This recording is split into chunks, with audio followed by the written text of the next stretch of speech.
안녕하세요. 부처님의 지혜를 배워 스스로 행복을 찾아가는 시간 반야정로 아나운서 정준영입니다. 오늘 이 시간 부처님의 반야지혜 가르침을 전해주실 여수 석천사 진옥 스님 모셨습니다. 스님 반갑습니다. 안녕하세요. 반갑습니다.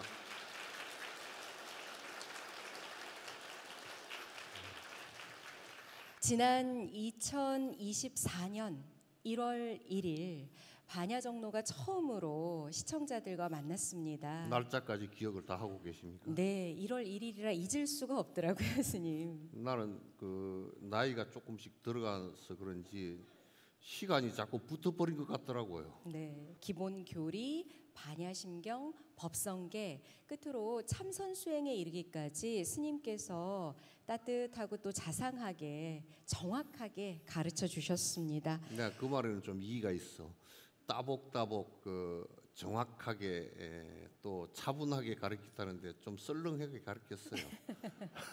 네, 오늘 사부대중 여러분들을 모시고 회양하는 자리 북 콘서트를 오늘 마련하게 됐는데요. 스님 이렇게 300분이 넘는 분들께서 이 공간을 꽉 채워주고 계신데 어떠세요?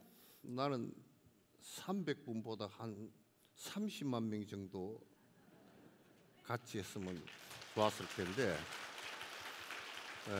아마 여기에 오신 분들은 대표로 오신 것 같아요. 그죠? 1000명에 한 분씩 대의원으로 오셨죠? 그렇게 오신 것 같아요. 네. 감사합니다. 예. 근데 이제 출가해서 보니까요. 박물관에 들어간 느낌이더라고.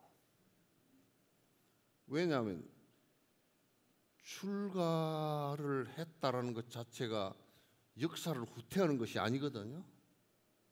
지금의 언어로서 지금의 방식으로서 우리가 살아야 되는데 지금을 살면서 1000년 전의 모습으로 살려고 그러더라고. 그래서 가서 보니까 불교가 처음 출가해서 가서 보니까 불교가 이런 모습은 아니었을 텐데 어째 병원도 하나도 없고 학교도 다 잃어버리고 복지시설도 다 잃어버리고 그래서 그 부분에 관해서 이제 삼국유사를 내가 쭉 보면서 신라 고려 때는 다 있었어요.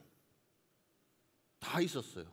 있었는데 조선시대 때 완벽하게 잃어버리고 우리는 그것이 있었다라는 것조차도 지금 알지를 못하고 그저 기복에만 매달려 있는 모습 때문에 솔직히 저는 강원하고 학교 다니면서 이건 아니다라는 생각을 했어요.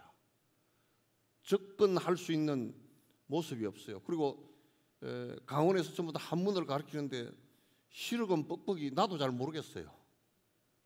지금 여러분들도 아마 그런 난관에 봉착해 있으리라는 생각을 갖습니다. 그래서 사회하고 같이 갈 수 있는 일들이 되지 않고서는 우리는 따로 놀게 될 것이고 아마 박물관처럼 되고 사라지게 될 것이라는 생각 때문에 굉장히 저 나름대로는 고민을 많이 하고 단어 하나를 보더라도 수십 번씩 곱씹어보고 했습니다. 그래서 지금은 미진하지만은 조금씩이라도 쉽게 얘기하려고 애를 쓰고 있습니다.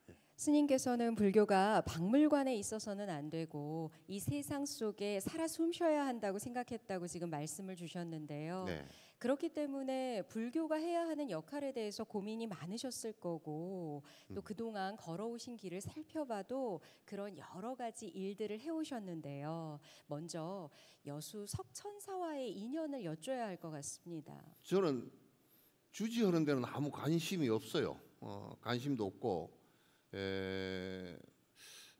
전생에 조금 출가해서 살았는지 잘 모르겠지만은도 돈에도 별로 관심은 없는 것 같아요. 그래서 주지하러 나간 게 아니고요. 제 생각에는 거기가 조금 있으면 유치원 하나라도 지어놓겠다. 여러분들이 그 절에 다니면서 유치원은 교회 유치원에 보내고 그래서 유치원 하나라도 지어서 우리 불자들만이라도 좀 자녀들이 불교 교육을 갖다 받았으면 좋겠다는 생각 때문에 석천사 들어가자마자 그냥 바로 어린이집 조건 하나도 안 따지고 바로 한 반짜리 어린이집을 갖다 그냥 만들었습니다. 아무 앞뒤 생각 안 하고 그냥 만들었거든요. 그래서 이제 그 석천사 들어가게 됐고 조그마한 시설을 하나라도 해서 불교에 조금이라도 끈을 갖다가 만들려고 좀 생각을 했던 것 같습니다. 예. 불교가 어떻게 사회적인 역할을 할 수 있을까 생각하시다가 가장 먼저 시작한 것이 교육이셨군요. 네, 우리 어린이들을 위한 유치원, 뭐 어린이집. 근데 이것을 시작으로 해서 20개가 가까운 그런 복지기관, 복지시설로 늘어났잖아요, 스님. 가만 있어 보니까 그 여수에 가서 여수에 사는 밥값은 해야 되겠더라고요. 왜냐하면 무엇의 존재한다라는 것은 역할이 없는 존재라는 것은 의미가 없어요. 절에서 할 수 있는 내가 가장 할 수 있는 일이 뭘까 생각해 놓고 보니까 내가 제일 빈약한 부분이 썰렁해요. 그리고 자비심이 너무 없고 어떻게 하면 나 혼자 그냥 깨달아 버리면 되지 않냐 처음에는 그런 생각도 좀 했는데 그게 아니더라고요. 그래서 복지를 갖다가 시작해서 한 30년 가까이 이제 했는데 처음에는 내가 자비심을 베푸는가 하고 생각을 했는데 살다가 보니까 공짜는 절대 없더라고요. 그분들이 나를 위해서 내 자비심을 키워주는데 엄청 역할을 했더라고요. 내가 굉장히 썰렁한 사람이거든요. 어떤 때는 뒤도 안 돌아보는 사람인데 옛날 큰 스님들이 보살을 만났다는데 보살이 따로 있어서 만났는가 하고 생각해보면 그게 아니더라고요. 내 옆에서 내가 보리심을 낼 수 있게끔 만들어준 그런 분들이 나에게 보살이지 어디 따로 보살이 저 어디 딴 곳에 계시라는 생각은 저는 지금은 안 합니다. 그래서 그분들이 나를 수행케 하기 위해서 나의 한때는 전생의 어머니였고 나를 이끌어주는 스승이었다는 생각을 내 마음에 그분들이 아니었으면 내가 그런 마음을 절대 낼 수가 없었을 거예요. 그래서 나는 항상 지금도 고맙게 생각하고 있고 그분들을 위해서 사는 것보다는 나를 위해서도 더 마음을 크게 내야 되겠다는 생각을 합니다. 너무 고맙죠. 예. 지금 스님 말씀을 듣고 보니까 이 자리에 오신 한 분 한 분도 다 보살님들이시네요. 부처님께서 말씀하시기를 오랜 생을 윤회를 하는 가운데 한 생마다 나의 부모가 계셨을 거고 어머니가 계셨을 건데 여러분들도 따져놓고 보면 나의 어머니고 형제간이었다는 생각은 그건 지금은 확신을 갖습니다. 그래서 아마 여기 오신 거는 우리 아들이 출가를 했는데 그 녀석이 공부를 얼마나 했는감 하고 아마 따지보러 여기 오지 않았나 해서 그러시죠? 예. 여러분들 마음속에는 스님네들이 공부 정말 잘하셔서 위대한 법사가 되셔서 우리들 갖다 왜 부모지만은 또 어머니지만은 해탈하는 길은 걷지 못했거든요. 우리를 갖다가 법으로서 이끌어 주십사라는 것을 원하고 계시지 않나라는 생각을 합니다. 달라이라마께서 당신의 어머니를 말씀하시는 모습 보고 가슴이 굉장히 찡했어요. 내가 남을 위해서 하는 것이 아니라 전생에 어머니였고 아버지였고 또 형제간이었던 분들의 은혜를 갚는 것이 아닌가. 그걸 만약에 못한다 그러면 이건 굉장히 심각한 문제고 출가한 것도 그건 흔일 아닌가라는 생각을 저는 지금에 있어서는 99%가 아니고 100% 그렇게 믿고 삽니다. 예. 지금 말씀해 주신 달라이라마 존자와의 특별한 인연에 대해서도 좀 여쭙고 싶은데요. 첫 만남 아직도 생생하세요, 스님? 송광사 방장 보성큰 스님께서 새벽에 가끔 자주 통화를 하거든요. 새벽에 전화를 하셨더라고요. 진옥스님 잘 계시오? 그래요.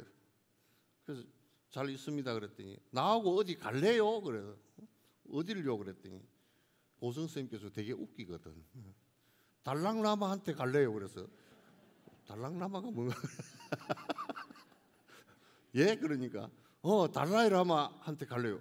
얼른 간다 그랬습니다. 왜 그러냐면 거기에 바로 100% 다른 조건은 아무 보지도 않고 100% 보냈던 것은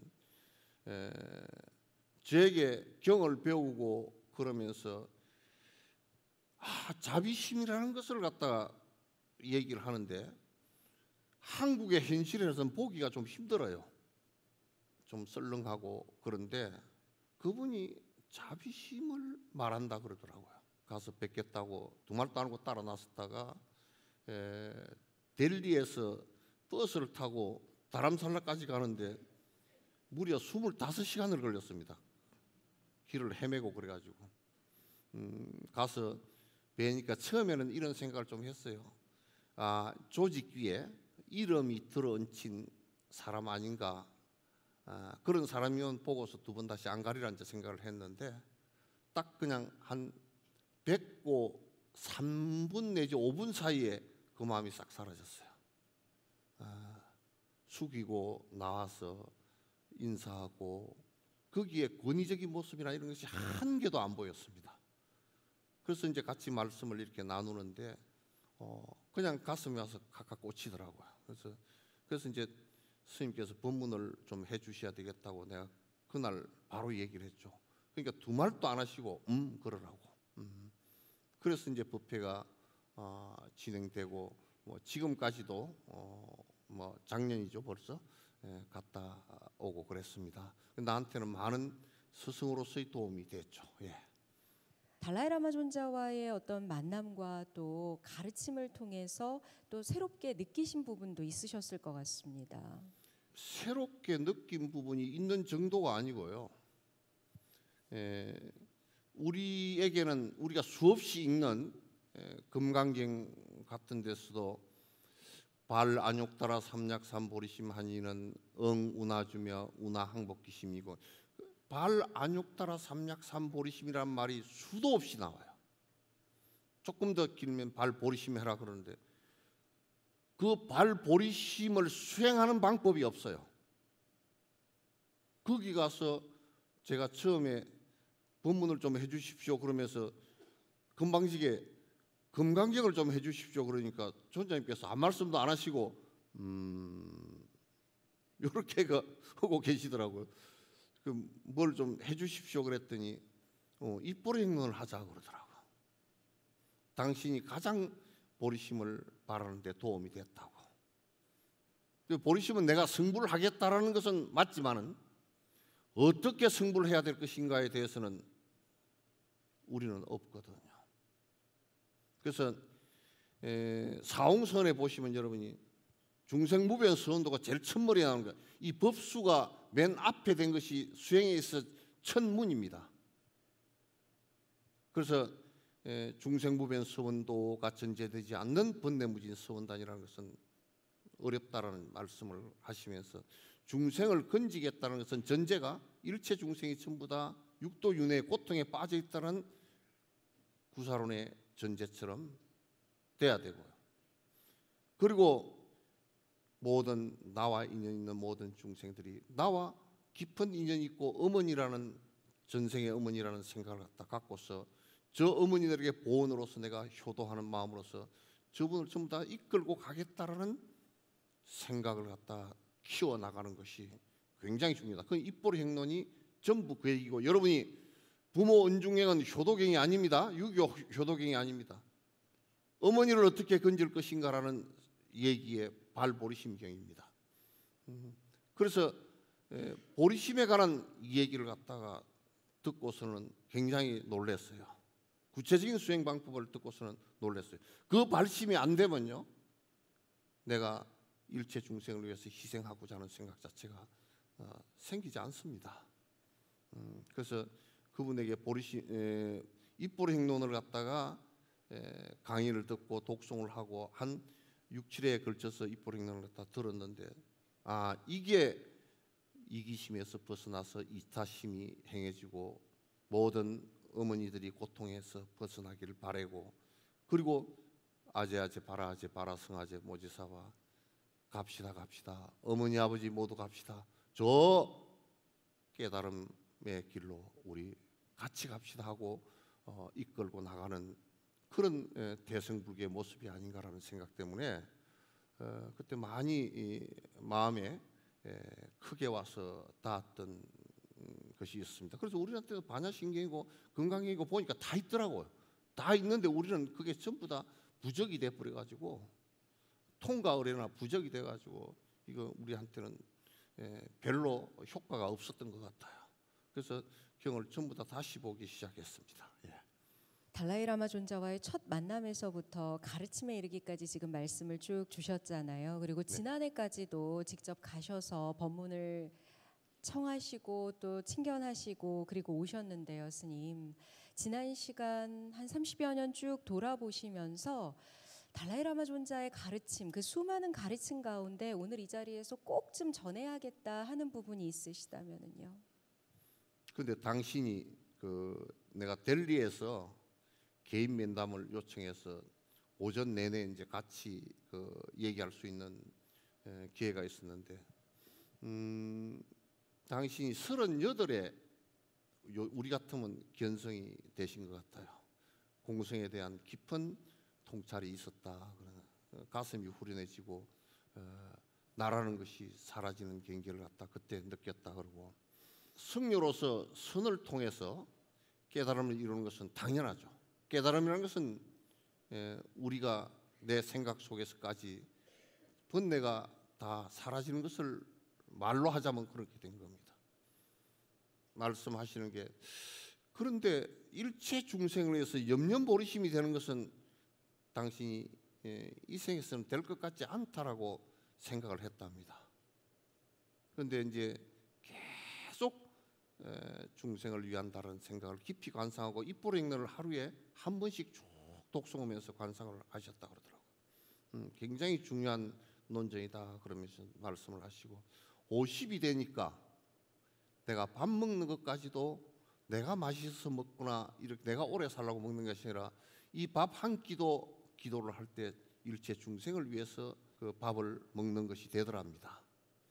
호흡 한번 하는 것도 내가 중생을 위해서 하는 것이 되구나. 한 번은 부페를 나오시는데 감기가 걸리셨어요. 여러분 죄송합니다. 여러분에게 명쾌한 목소리로 말씀을 드려야 되는데 감기가 걸려서 내가 코도 중간에 풀어야 되고 그래서 여러분 비위를 상하게 해서 죄송합니다. 내 몸 관리를 잘못해서 여러분에게 내가 이 법회를 보는데 도움이 좀 덜 될 것 같아서 죄송하다고. 그러니까 말씀 한마디 행동 하나 이 생 하나가 모두 중생을 위한다라는 생각을 갖다가 하시고 내 개인적인 어떤 것은 50이 되니까 하나도 없이 다 사라지더라고요. 항상 살펴보신다고 그러더라고요. 그래서 참으로 거룩하시다고 그랬더니 그 거룩한 게 아니라 그렇게 돼야 살맛이 난다 그러더라고. 그렇게 돼야 살맛이 나. 살맛이 개인적으로 사는 것은 그게 이기적으로 사는 것은 그게 맛이 있는 것 같지만 독약이야. 독약이야. 그러시면서 네 비구가 뭔지 아냐 그러는. 비구는 걸사입니다. 그러니까 걸사도 좋은데 비구는 남이 때려 죽여도 맞아 죽지 눈도 안 흘기는 것이 비구라 그러더라고. 그러시면서 그 목련존자가 외도들한테 맞아 죽을 때 그대로 앉아서 맞아 죽었던 것에 관한 말씀을 갖다 하시면서 비구는 그렇게 살아야 된다 이 말씀하시는데 그런 거 이제 수없이 만나면서 그런 거 하나하나가 이제 가슴에 와서 bek히더라고요. 함께하고 계신 지금 이 자리가 반야정로 회양부 콘서트인데요. 스님께서 2024년 1월 1일에 첫 방송을 시작으로 해서 최근 2025년 2월까지 시청자들과 만나셨습니다. 근데 반야심경 저희가 늘 외우고 독송하고 가장 가까이 하는 경전입니다만 쉽지 않다라고 말씀하시는 분들 많거든요.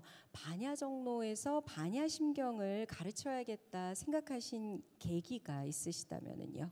쉽지 않다라는 얘기는 분명히 옳은 것 같아요. 불교는 인과에 관한 얘기니까요. 요즘 한국 불교에 대해서 내가 조금 이해를 못하고 어려운 부분이 있어요. 갑자기 바로 승부를 한다 그래서 내가 조금 어려워요.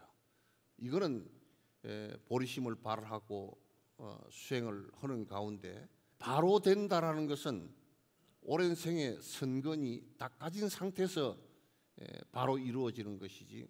그러면 그렇게 얘기하면 맨날 6조는 바로 됐잖냐 그러는. 그럼 본인이 6조냐고. 나는 이 깨달아서 번뇌가 하나도 없는 상태는 무문이 되지만은 번뇌가 들락달락 안 하니까 문이 없어요. 그러나 깨닫기 전에는 들어가는 길이 있어야 됩니다. 접근할 수 있는 끈앞불이 있어야 되고, 내가 거기에 힘이 약하면 의지할 수 있는 끈앞불도 있어야 돼요. 이런 걸 전부 다 무시해버리고 바로 된다 그러면 많은 중생들이 끈이 다 떨어져 버립니다. 부처님께서 차제법문을 해놓으신 것은 전부 다 그런 것 때문에 해놓은 거예요. 그렇게 생각합니다. 오늘 이 자리에도 이렇게 많은 분들께서 함께하고 계시지만 스님께서 방송 포교에 대한 원력이 참 대단하시구나라는 생각을 했던 것이요. 라디오 생방송, TV 녹화 늘 여수에서 서울까지 한 걸음에 오셨거든요. 힘들진 않으셨어요, 스님? 옛날에 30년 전에 이게 BBS지만 BTN에 그 처음 시험 방송 올 때 앞에 차가 막혀가지고 마포대교에서 생방송인데 내려서 승복 입고 두루마기까지 입고 마포대교를 마라톤 사람 나밖에 없을 거예요.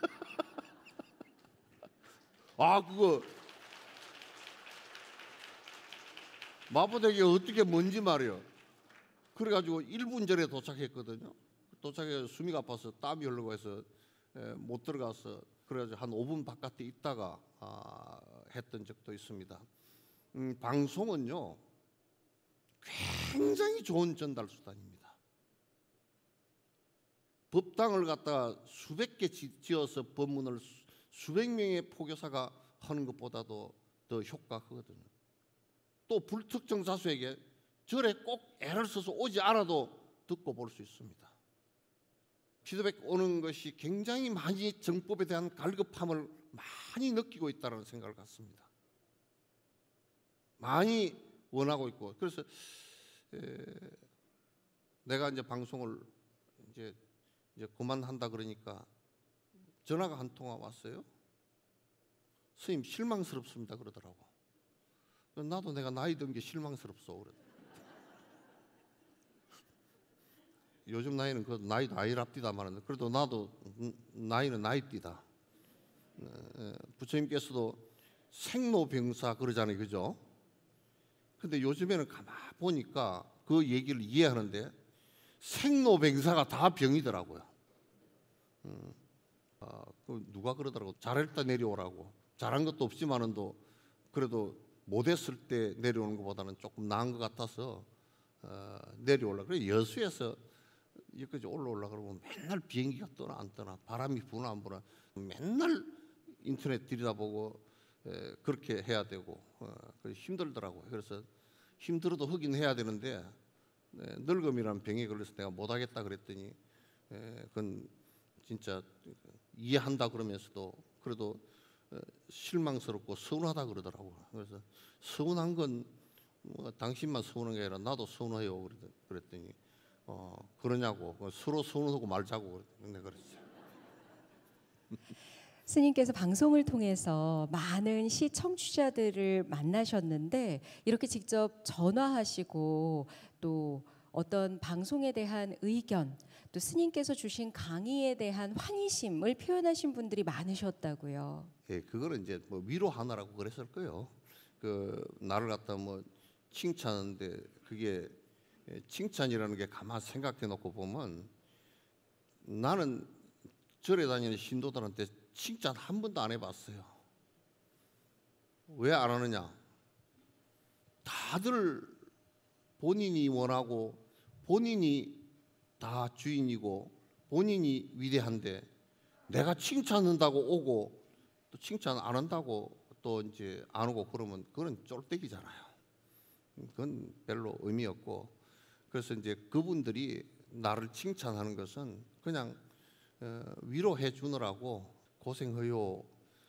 그 소리는 뭐냐면 좀 더 하라는 소리인데, 좀 더 하라는 소리를 내가 그렇게 쉽게 안 꼬드기져요.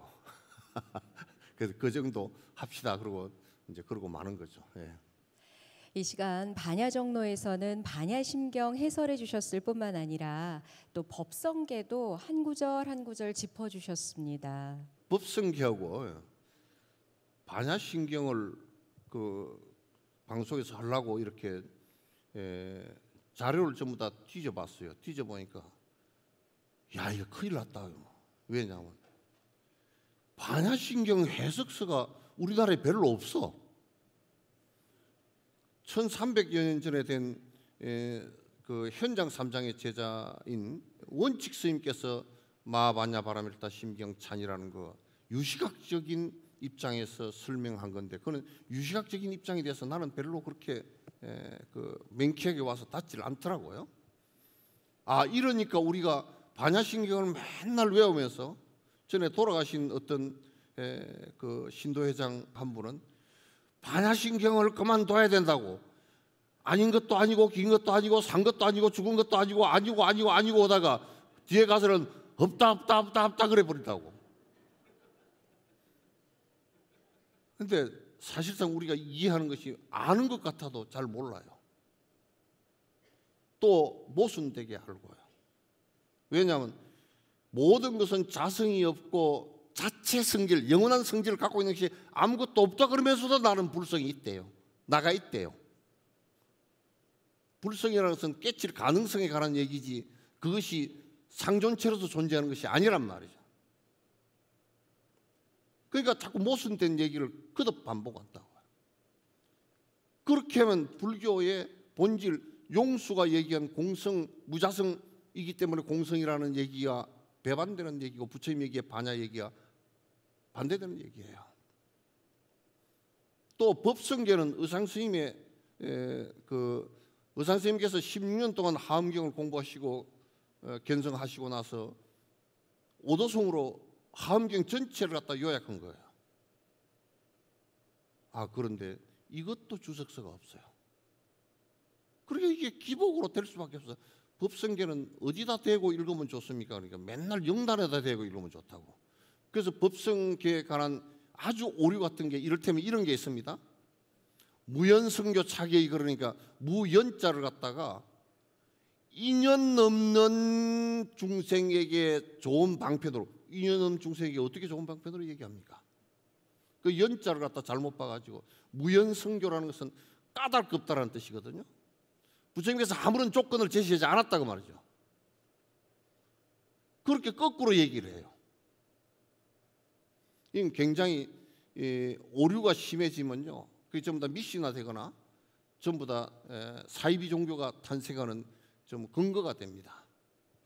그래서 이런 것은 조금 얘기를 해야 되겠구나 싶어서 그렇게 이제 그 강의를 하게 됐고, 그걸 갖다 이번에 반야심경 같은 경우는 우리는 지금 보고 있는 것이 전부 다 정종문밖에 없습니다. 그러니까 가운데 토막밖에 없어요. 현장이 그렇게 번역을 해놨거든요. 번역은 굉장히 잘 됐습니다.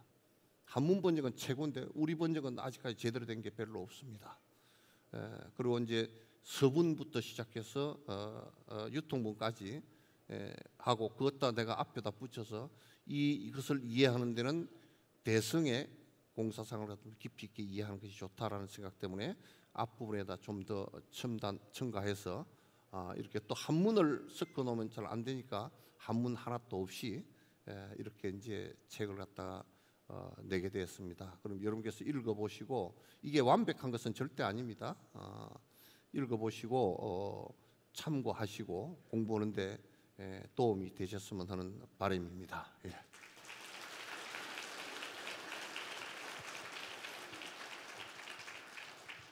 방송을 통해서 불자들을 만나실 뿐만 아니라 여수 지역을 벗어나서 서울에도 오셔서 어디라도 스님의 법을 청하는 분들과 만나고 계시잖아요. 예. 그 가운데는 정말 열심히 공부하는 제자들도 많으신데 이 자리를 빌어서 자랑 또 격려 한 말씀 해주시면 어떨까요? 근데 저는 사람을 볼 때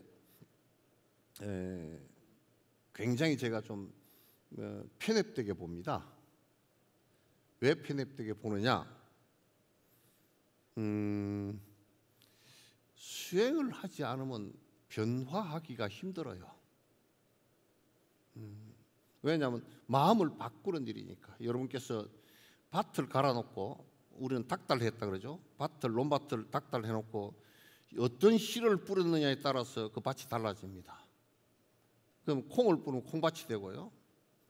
팥을 뿌리면 팥밭이 됩니다. 우리가 몸을 잘 간수하고 말을 잘하고 그러더라도 마음을 어떤 마음을 먹고 있느냐에 따라서 우리는 달라집니다. 그 마음을 바꾸는 일은 수행하지 않는, 마음을 바꾸려고 애를 쓰지 않는 사람들은 별 관심이 없습니다. 관심이 없고 이제 정진을 하려고 애를 쓰는 사람은 정말 존경합니다.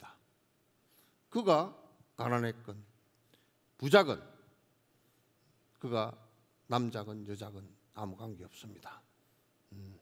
전에 어떤 분이 오셔가지고 술에 취해가지고 와가지고 스님 불법이 뭡니까 하고 물어서 술 안 먹는 게 우선 니한테는 불법이다 그랬더니 아 그거 말고요. 그거 말고는 니한테 얘기해 줄 게 없다. 술하고 범벅을 해놔놓으면 전부 다 술 부처님 법이 되지 무슨 법이 되겠느냐. 술부터 끊고 와서 얘기하라 그랬더니 20년 지나도 안 끊고 오더라고요. 그래서 나는 술 얘기밖에 안 해요. 그다음에. 그래서 술을 끊으려고 하는 애쓰는 마음이 있을 때 작은 거라도 애쓸 때 참으로 존중스럽고 그렇습니다. 그 화엄경에요. 장자가 그 누가 와서 절을 하면 그대여 보리심을 발했느냐 그걸 묻습니다. 이타행을 하고 살겠느냐. 제가 보리심을 발했습니다. 그러면 얼른 의자에서 내려와서 그분을 의자에 앉히고 삼배를 합니다. 저는 작은 선행의 수행이라도 해 나간다 그러면 그분은 불자이고 또는 존중하고 기쁘게 생각하지 그 외의 것은 뭐 지금 눈앞에 쭉 보시다시피 반야심경 해설서가 이 자리에 계신 분들께 다 한 권씩 놓여 있거든요. 근데 이 앞에도 입보리행론도 있었고요. 또 금강경 해설서도 펴내셨고 또 행복수행론 이렇게 다양한 책들을 불자들에게 법보시 해오셨어요. 우리가 군대에서 암호는 저거들만 알고 몰라야 됩니다. 그죠? 다른 사람은 저기 알면 큰일 납니다. 우리 불경은 지금 저기 알면 큰일 날 암호가 되어 있습니다. 저기요 아무도 알지 마라. 알면 안 된다. 그래서 경을 배우면 안 된대요. 우리가 말씀을 통하지 않고 공부해야 된다는 것을 어떻게 합니까? 참선을 해라 하는 것도 그건 말씀을 통해서 하는 거예요. 지금 이 반야심경 같은 경우도 또는 금강경 같은 경우도 될 수 있으면 지금의 우리가 쓰는 말, 우리가 세종대왕 때 업문을 우리가 읽을 수 없듯이 지금요. 벌써 50년, 60년 전에 또는 7, 80년 전에 쓴 수필도 우리가 읽기가 힘듭니다. 지금의 말로 하지도 못하고 자꾸 우리는 번역한다 그러면 과거로 돌아가는 번역 정도밖에 안 돼 있습니다. 지금 쉽게 얘기해야 됩니다. 쉽게 얘기하려면 스님들께서 공부 열심히 하시고 하셔서 해야 됩니다. 그리고 신도님들 제발 다니면서 스님들한테 부지런히 청법을 하십시오. 전에 누가 그러더라고요. 달라이라마에게 가가지고 기를 받아 온다 그래서 달라이라마도 연세 드셔서 기가 없다 그랬더니 기운을 받아가지고 그 진옥 선생님 건강경 본문 넣는 걸 아이 내 초등학교 친구가 나는 얼굴도 몰라 부지런히 듣는다 그러더라고. 그래 뭘 부지런히 그렇게 듣느냐 그랬더니 1편만 6개월을 듣고 앉았는 거예요. 그래서 열심히 듣느라고 그렇게 하냐 아니고 사무실에서 1편을 틀어놓고 열심히 들으니까 사업이 잘 되는데 이게 지금 나를 모독을 하는 거냐 뭐냐 그래요. 그러니까 여러분 자각한다라는 것은 경전 읽는 것부터요. 우리가 어떻게 그 내용을 보고 어떻게 우리가 바뀔 것인가를 전제로 하고 또 중생을 우리가 어떻게 위할 것인가를 전제로 하고 해야 됩니다. 지금 여러분 앞에 놓여 있는 반야심경 해설서가 왜 또 소중한지 제가 세속적으로 한 말씀 드리면은요. 어디서도 사실 수가 없습니다. 이 책은 바코드가 찍혀서 일반 서점이나 인터넷 서점에서 사실 수 있는 책이 아니에요. 그렇기 때문에 여러분께서 보시고 주변에 널리 알려주셔야 하는데요. 스님께서 이처럼 부처님의 가르침을 신수봉행하는 법보시, 법공양을 하시는 이유를 이 자리에서 꼭 말씀해 주셔야 우리 불자님들도 함께 실천하실 수 있지 않을까 싶습니다. 책도 내면 나는 이거 달라이라마에게서 배운 얘기인데 달라이라마가 법문해 놓으신 것을 내가 책으로 만들어서 시중에다 내놓으면 판권을 어떻게 합니까? 그러니까 달라이라마 뭐라 그러신지 아세요? 그거는 부처님이 판권을 갖고 계신다고 그러더라고. 내가 독창적으로 한 말이 한마디도 없어. 그러니까 판권이 내한테 없어. 이거는 누구든지 인쇄해서 볼 수 있고 누구든지 줄 수 있어야 된다. 이 세상에 부처님께서는 붓다는 절지으려고 세상 태어나신 분도 아니고요. 불교라는 집단을 만들기 위해서 태어나신 분도 아니에요. 오로지 이분께서 성가람이라고 하는 것은 출가해서 수행에 전념하게 하기 위해서 이 세상에 성가람이라는 것을 만드는 걸 허용했고 그래서 그는 성가가 부자가 되는 것을 갖다 원치를 않았어요. 수행하라 그랬어요. 그래서 책도요. 이렇게 돈 버신 분들이 법보시하고 제가 돈 번 것을 갖다 열심히 번 돈을 법보시하고 또 나는 돈이 그렇게 많지 않으니까 동참하겠습니다. 그게 수의 동참이에요. 그렇게 해서 전국적으로 무료로 그 무료가 아니에요. 책을 읽고 다른 사람에게 법을 전하고 하라는 뜻이에요. 그리고 본인들도 그런 여유가 있으시면 법보시를 해서 그게 무한하게 반복되게 선순환을 할 수 있게끔 만들어주는 것이 좋겠다 싶어서 저는 이 방법을 선택을 했습니다. 그러니까 그렇게 해서 법이 유통되도록 생각을 해주시면 고맙겠습니다.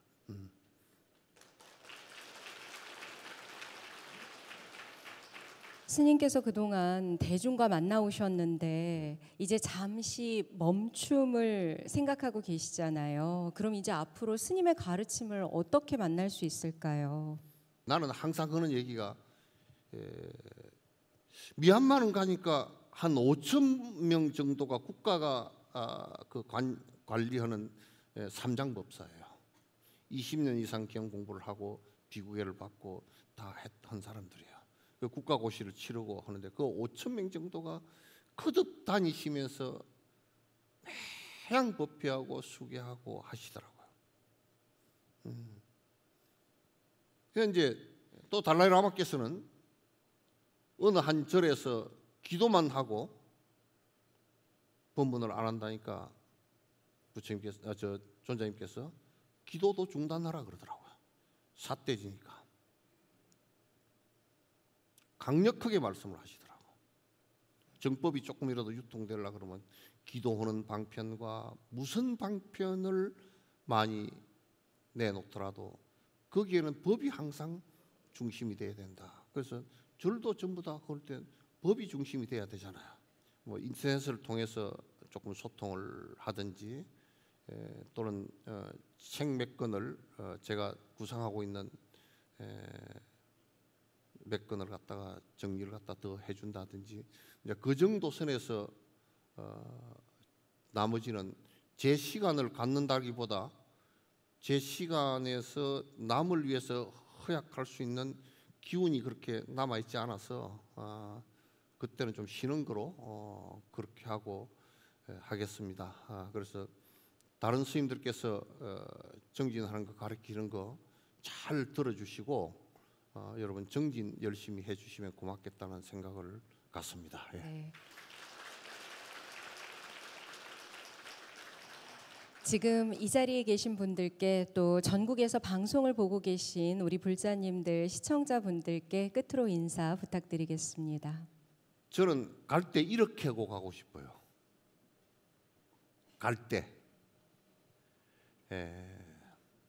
보조국사는 그 송강사 지금 대웅전 거기에서 한 보름 전에 조금 아프시고 그래서 당신이 돌아가실 것을 갖다 말씀하시고 쭉 이렇게 제자들 시켜서 그때는 전화가 없으니까 다 불렀어요.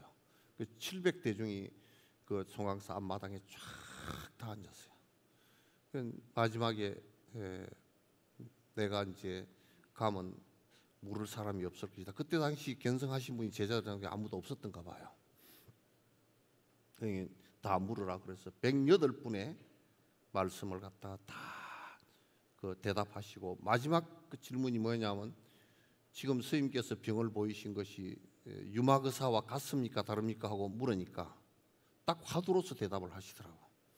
너는 같고 다른 걸 배우려고 출가를 했냐? 너 화두 들어서 무념의 상태에 들지 않고 어째 그런 것을 갖다 보조국사하고 나하고 유마거사가 같으냐 다르냐 그런 거 시시비비 가리로 했느냐고 딱 마지막 질문 받으시고 그 자리에서 입적을 하셨거든요. 일주일 동안 건들지 마라 그랬어요. 그대로 앉아서 일주일 동안 그 송강사 대웅전 거기 계셨습니다. 이제 우리가 그렇게 나는 죽을 것 같지는 않아. 그 정도 게임도 안 되니까. 그러나 이제 내가 갑자기 죽지 않으면 좀 여러분들과 이렇게 죽어서 뭐 그 문상 오는 것은 별 재미가 없을 것 같아. 꽃 한 송이 놓고 가는 것은 그때 뭐 꽃을 갖다 향기 맡을 수도 없을 게고 차 한 잔 올려놓으면 차 한 잔 얻어먹을 수도 없을 것이고 그래서 언젠가 이렇게 한번 그 될지 안 될지는 모르겠어요. 이렇게 한번 모여서 다음 생에 또 만나자고 그렇게 하고 갔으면 좋겠다라는 생각이에요. 우리도 다 시간이 너무 빠릅니다. 그리고 온 개공하다라는 반야신경 말씀이 이게 색수상행식이라는 우리 인간이라는 것 자체가 너무나 허망하고 너무나 빠르고 너무나 영원한 것이었고 그래서 인연 따라 왔다 인연 따라 금방 사라지는 것이니까 내 갈 때는 그 우주 법신의 원리에서 전혀 벗어남 없이 그렇게 탈탈 털고 갔으면 좋겠다라는 생각을 합니다. 그동안 스님께서 가르쳐 주신 대로 부처님 정법에 따라 사는 불자가 돼야겠다. 그렇게 더 열심히 정진해야겠다 하는 생각해 보면서 오늘 이 시간 마무리하도록 하겠습니다. 반야정로 회양 북 콘서트 지금까지 말씀의 여수석천사 진옥 스님이셨습니다. 스님 감사합니다. 고맙습니다. 계속해서 국악인 남상일 씨 모시고 축하 자리 갖도록 하겠습니다. 큰 박수 부탁드립니다.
바람 불지 언제나 기다리라. 손 있고 다리 뜨니 이때가 아니느냐. 해 띄워라 해 띄워라. 아이야 번님네야 배 띄워서 어서 가자.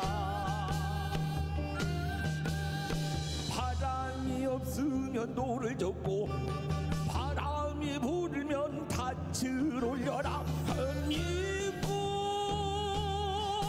다리 뜨니 인재가 아니느냐. 그리워 서럽다고 울기만 하랴. 얼씨구 좋다.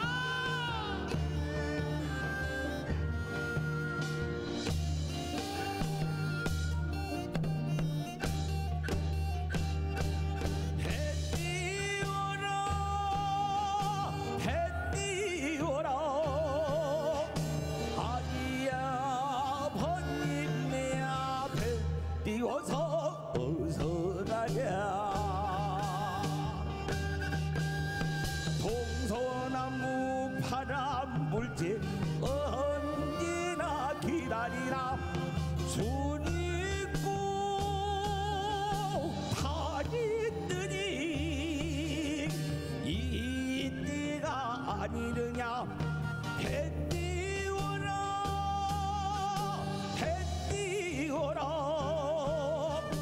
아이야 번님네야 배 띄워서 어서 가자.